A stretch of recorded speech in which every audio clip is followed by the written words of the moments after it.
This channel does not promote any violent, harmful, or illegal activities. All content provided by this channel is meant for an educational purpose only. Top quality और consistent performance के लिए सिर्फ silver pump नाम याद रखना। 12 August 2025 60 দশকের বেশি পুরনো আয়কর বিলকে চিরতরে বিদায় জানিয়ে নতুন আয়কর বিল পাশ করল ভারতের সংসদ। 1961 সালের আয়কর আইন এখনও কার্যকরী হলেও আগামী বছরের অর্থাৎ 2026 সালের 1 এপ্রিল থেকে কার্যকর হবে নতুন এই আয়কর আইন। কিন্তু নতুন আয়কর আইনে কি বদল হলো, কর কি বাড়ল, এই ধরনের প্রশ্ন রয়েছে করদাতাদের মনে।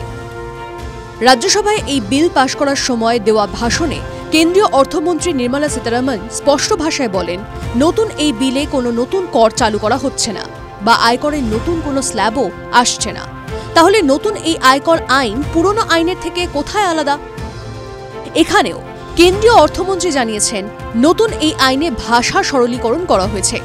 জটিল আয়কর আইন সাধারণ মানুষের যাতে সহজে বোধগম্য হয়, সেই কারণেই মাত্র 6 মাসের মধ্যে এই আইনে বদল নিয়ে আসা হয়েছে। পুরনো আইনের 819টি সেকশন কমিয়ে নতুন আইনে 536টি সেকশন করা হয়েছে। কমেছে আইনের চ্যাপ্টারের সংখ্যাও। 5,12,000 শব্দের পুরনো আইনের বদলে এসেছে 2,60,000 শব্দের নতুন আয়কর আইন।